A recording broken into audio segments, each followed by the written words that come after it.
Bismillahirrahmanirrahim. Assalamualaikum warahmatullahi wabarakatuh. Kali ini saya akan membahas tentang larutan penyangga. Adapun tujuan pembelajaran kali ini, yang pertama, siswa dapat menjelaskan pengertian larutan penyangga. Yang kedua, siswa dapat menjelaskan jenis-jenis larutan penyangga. Yang ketiga, siswa dapat melakukan perhitungan pH larutan penyangga. Yang keempat, kegunaan larutan penyangga dalam kehidupan sehari-hari. Berikut terdapat latihan mandiri. Latihan ini harus kalian kerjakan. Untuk bisa mengerjakan latihan ini, mari kita saksikan video berikut. Nah, ini terdapat peta konsep untuk bab larutan penyangga. Jadi, konsep-konsep dasar yang harus kalian ketahui yaitu tentang pengertian, kemudian prinsip kerja larutan penyangga, jenis larutan penyangga, perhitungan pH dari larutan penyangga, serta peran larutan penyangga dalam kehidupan sehari-hari. Di sini sudah disebutkan bahwa jenis larutan penyangga itu ada dua, yaitu larutan penyangga yang bersifat asam dan larutan penyangga yang bersifat basa. Untuk mengetahui hal ini lebih lanjut, mari kita saksikan materi selanjutnya. Pengertian larutan penyangga. Larutan penyangga atau disebut buffer adalah larutan yang dapat mempertahankan pH tertentu terhadap usaha pengubahan pH, seperti penambahan asam, basa, maupun pengenceran. Jadi, larutan penyangga itu adalah larutan yang dapat mempertahankan pH-nya, meskipun ditambah sedikit asam, basa, atau air ya dengan pengenceran. Nah, ini dengan kata lain, pH larutan penyangga tidak akan berubah secara signifikan, walaupun pada larutan tersebut ditambahkan sedikit asam kuat, basa kuat, atau larutan tersebut diencerkan. Jenis larutan penyangga.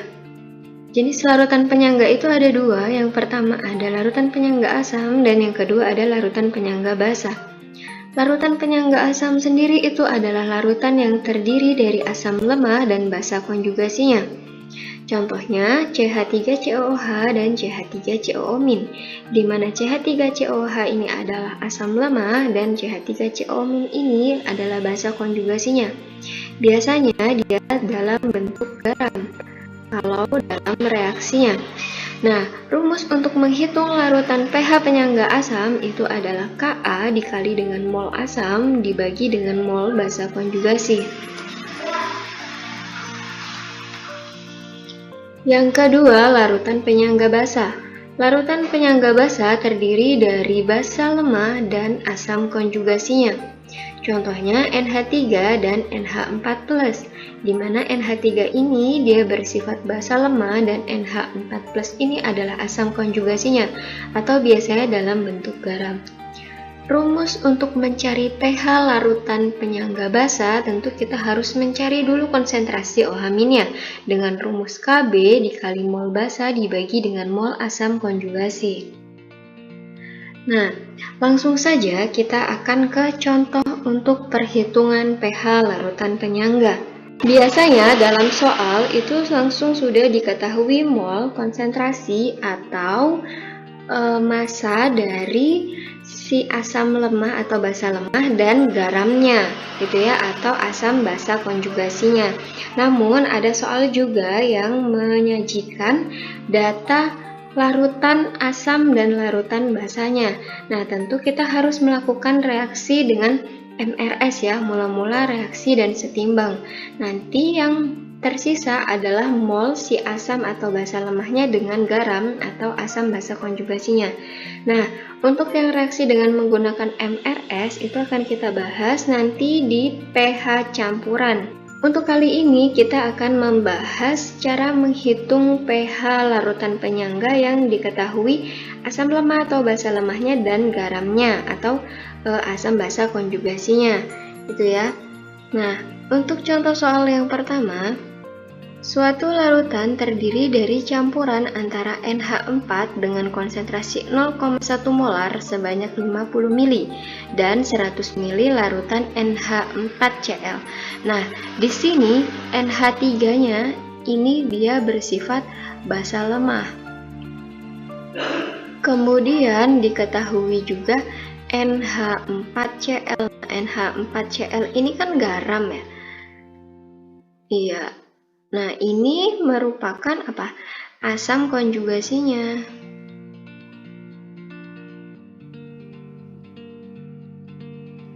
Oke.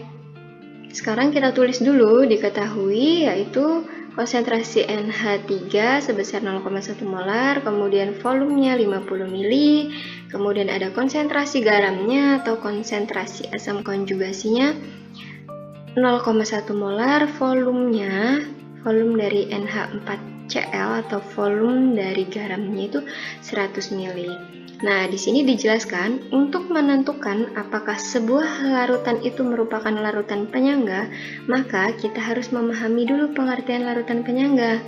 Nah, jadi larutan penyangga yakni campuran antara asam atau basa lemah dengan asam atau basa konjugasinya. Nah, ini harus dipahami. Jadi larutan penyangga itu terdiri dari asam atau basa lemah dengan asam atau basa konjugasinya atau garamnya ya.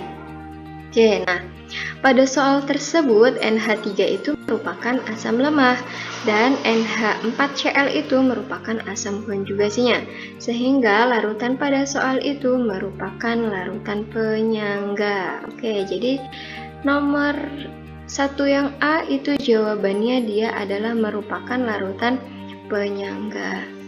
Untuk yang kedua, nah apabila larutan tersebut termasuk larutan penyangga, maka tentukan pH-nya.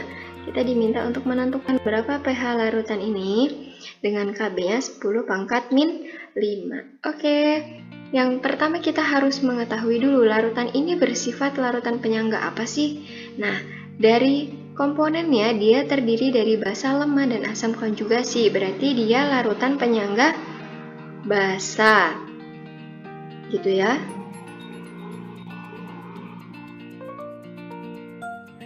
Oke, untuk menghitung pH larutan penyangga, maka mengikuti langkah-langkah perhitungan sebagai berikut. Yang pertama, menentukan mol basa lemah.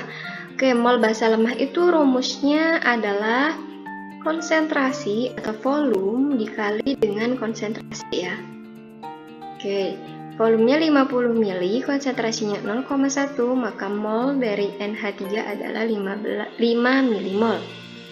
Kemudian tentukan mol asam konjugasinya, sama rumusnya volume dikali konsentrasi, 100 dikali 0,5, hasilnya 50 milimol. Selanjutnya langsung masuk ke rumus. Nah, ini rumusnya. Rumus untuk penyangga basa itu adalah konsentrasi OH- dikali Kb dikali dengan mol basa dibagi dengan mol asam konjugasinya. Langsung aja kita masukkan Kb-nya 10⁻⁵ dikali 5/50 milimol ya ini.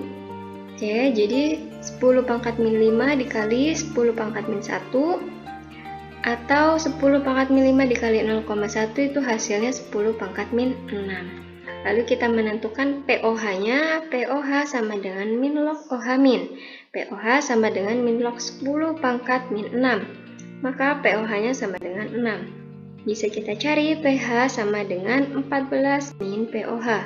14 min 6, jadi pH-nya adalah 8. Oke, jawabannya ini. Selanjutnya, peran larutan penyangga dalam kehidupan sehari-hari. Larutan penyangga dalam tubuh makhluk hidup berfungsi sebagai penyeimbang pH tubuh. Kemudian larutan penyangga dalam tubuh dibagi menjadi 3, yaitu larutan penyangga fosfat, larutan penyangga karbonat, dan larutan penyangga hemoglobin. Selain itu, larutan penyangga juga berfungsi untuk menjaga keseimbangan pH tanaman. Dan larutan penyangga juga berfungsi banyak dalam industri, contohnya industri farmasi. Nah, di sini saya akan menjelaskan salah satu peran larutan penyangga dalam tubuh kita, yaitu larutan penyangga karbonat. Larutan penyangga karbonat adalah larutan penyangga yang terdapat pada darah kita, yang tersusun dari H2CO3 dan HCO3-. Pada saat pH tubuh naik, reaksi larutan penyangga karbonat adalah sebagai berikut. Jadi, kalau sistem metabolisme di dalam tubuh kita itu akan menghasilkan suatu asam, gitu ya, maka, pertama basa ya. Jika metabolisme di dalam tubuh kita itu akan menghasilkan basa atau OH-, maka H2CO3 di sini akan berperan, yaitu bereaksi dengan OH- yang dihasilkan di metabolisme tubuh kita, menghasilkan HCO3- plus H2O. Nah, dengan adanya ini, maka pH larutan darah kita tidak jadi basah gitu, jadi dinetralkan lagi gitu, dipertahankan lagi untuk tetap pH darah kita itu sekitar 6 sekian sampai 7 sekian kalau nggak salah ya, nanti kita cek lagi. Nah, selanjutnya kalau di metabolisme tubuh kita itu menghasilkan suatu asam, maka HCO3- ini yang akan bekerja untuk membuat si pH darah kita itu tuh tetap stabil gitu, tidak berubah secara signifikan gitu ya. Nah, coba kebayang kalau di dalam tubuh kita tidak ada larutan penyangga atau sistem larutan penyangga, maka ya pH darah kita bisa terlalu asam atau bisa terlalu basa, dan itu bisa menyebabkan kita terserang berbagai penyakit seperti itu. Oke, terima kasih dari saya, dan forget to subscribe, like, comment, and share video ini. Assalamualaikum warahmatullahi wabarakatuh.